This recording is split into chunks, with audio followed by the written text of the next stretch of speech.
हिउँदका उदेक लाग्दा दिनहरूमा हिमपात परेर हाम्रो जीवनमा केही उत्साह चाहिँ भरेको थियो। हामी हिउँ खेल्नको लागि घरबाट बाहिर निस्कियौँ।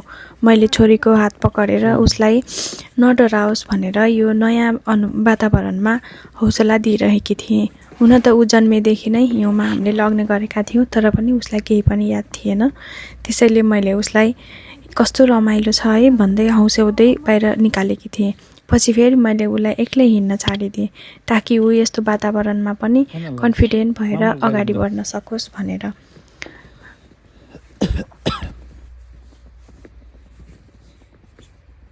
ऊ पनि हामीले भने जसरी उत्साहित भएर हिँडिरहेकी थिए। उसलाई पनि यो हिउँको सेतो आँगनमा टेक्दाखेरि फरक अनुभूतिमा रमाइलो लागिरहेको थियो सायद।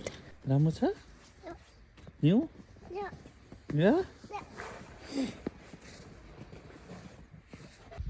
ऊ फर्केर फेरि हामीतिर हेर्थे र फेरि मामा आऊ भन्दै बोलाउँथे।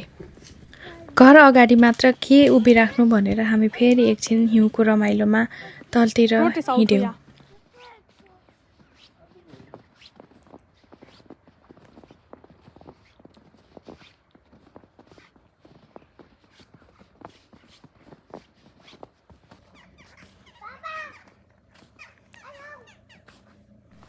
हेर्नुहोस् त, यो हिउँले ढाकेको सेतो कति सुन्दर देखिएको हाम्रो बस्ती। यो बाटोको अर्को छेउमा पङ्क्तिबद्ध भएर उभिएका यी घरहरू छुट्टै किसिमका मनमोहक देखिन्थे। हामी ती घरकै बिचबाट फेरि भित्र पसेर हाम्रो घरको पछाडितिरको आँगनतिर लाग्यौँ। छोरी हिउँमा निस्फिक्र हिँडिरहेकी थिए र रमाइलो मानिरहेकी थिए। हिउँको सुन्दरतामा सजिएर पात झरेका रुखका हाँगाहरू बाटोभन्दा पनि अझ धेरै मनमोहक देखिन्थे।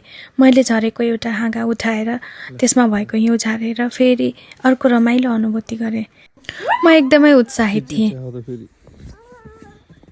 मलाई बच्चासँग बसोट गर्दाखेरि आफू कति बेला बच्चा भएछु पत्तै छैन।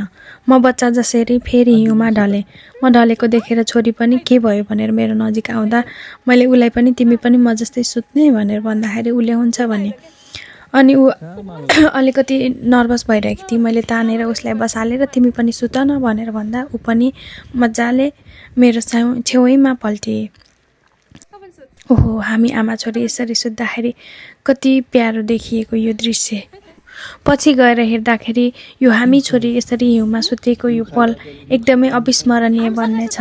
यो पल मलाई एकदमै प्यारो लाग्यो र एकदमै धेरै खुसी पनि लाग्यो मलाई छोरीसँग यसरी हिउँमा सुतिरहँदाखेरि।